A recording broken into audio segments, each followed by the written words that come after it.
चलो बच्चों, चलिए प्रश्न को पढ़ते हैं और समझते हैं। निम्न स्थिति पर आधारित एक उदाहरण दीजिए। माध्य ही केंद्रीय प्रवृत्ति का उपयुक्त माप है, और इस पर हमें एक उदाहरण देना है। प्रश्न को हल करने से पहले हम प्रश्न के लिए मुख्य अवधारणा लिखेंगे। तो मुख्य अवधारणा इस प्रश्न के लिए, मुख्य अवधारणा में हम सबसे पहले इस बात को समझेंगे कि माध्य क्या होता है। तो यहाँ पर मैं सूत्र लिख देता हूँ। देखिए, माध्य बराबर माध्य बराबर क्या होता है? प्रेक्षणों का योग, प्रेक्षणों का योग, और बटे में कितना आ जाएगा? प्रेक्षणों की संख्या। प्रेक्षणों की संख्या। तो ये हमने माध्य ज्ञात करने का सूत्र लिख लिया है। अब हम प्रश्न को यहाँ से हल करते हैं। तो हमें बताना है कि यह उपयुक्त माप है। तो हम इस बात को कहेंगे कि माध्य दिए गए दिए गए प्रेक्षणों का औसत होता है। औसत होता है। इसलिए इसलिए माध्य इसलिए माध्य केंद्रीय प्रवृत्ति का माध्य केंद्रीय प्रवृत्ति माध्य केंद्रीय प्रवृत्ति का उपयुक्त माप है। उपयुक्त माप है। माप है। अब हमें इसका उदाहरण देना है। तो हम इसका एक उदाहरण ले लेते हैं। तो यहाँ से इसका उदाहरण हम ले लेते हैं। उदाहरण में लिखते हैं हम क्रिकेट की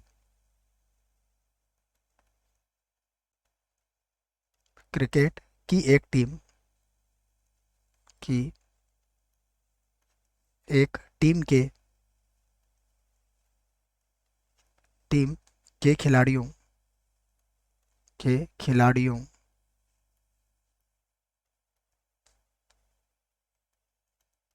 खिलाड़ियों द्वारा द्वारा बनाए गए द्वारा बनाए गए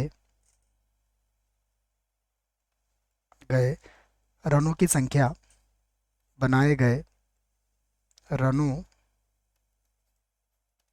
की संख्या रनों की संख्या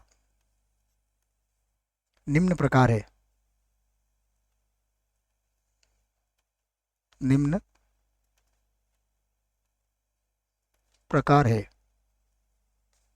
देखो, तो हम संख्या लिख लेते हैं। सबसे पहले है 57,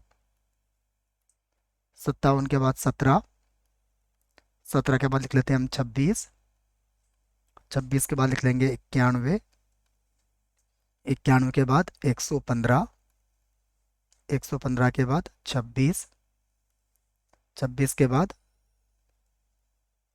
83, उसके बाद 41, 41 के बाद 57, उसके बाद 0, उसके बाद 26।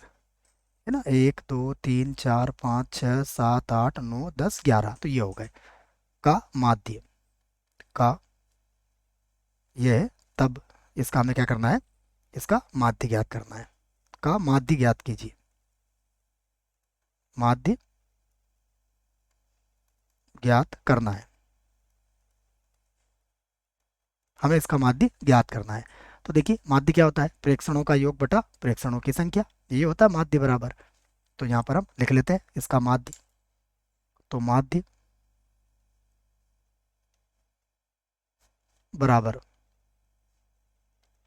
सबसे पहले सभी प्रेक्षणों को जोड़ लेते हैं।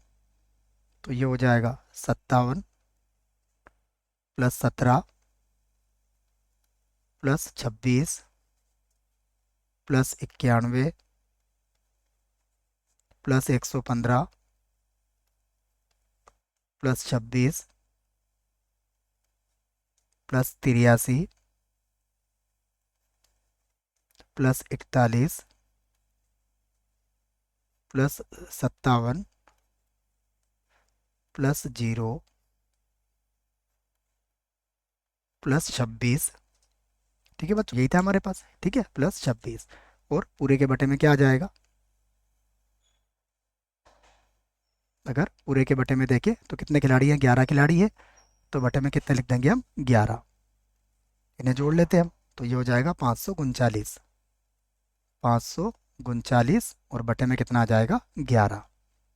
तो ये हो जाएगा 49। तो ये हमारा माध्य हो जाएगा। अब देखिए माध्य से हमें क्या पता लगा कि प्रत्येक खिलाड़ी ने लगभग लगभग कितने अंक बनाए हैं? 49 अंक बनाए। तो देखो किसी ने 91 बनाया है, तो ये जो 49 ये सभी का प्रतिनिधित्व करता है। तो जो सभी प्रेक्षणों का प्रतिनिधित्व करता है, प्रतिनिधित्व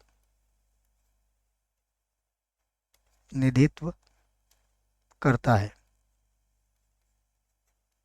तो इसी आधार पर हमने कहा है कि माध्य क्या है? केंद्रीय प्रवृत्ति का एक अच्छा माप है बच्चों। ठीक है, यही पूछा गया था हमसे, एक उपयुक्त माप है। आशा करता हूँ बच्चों प्रश्न का उत्तर समझ में आया होगा। धन्यवाद।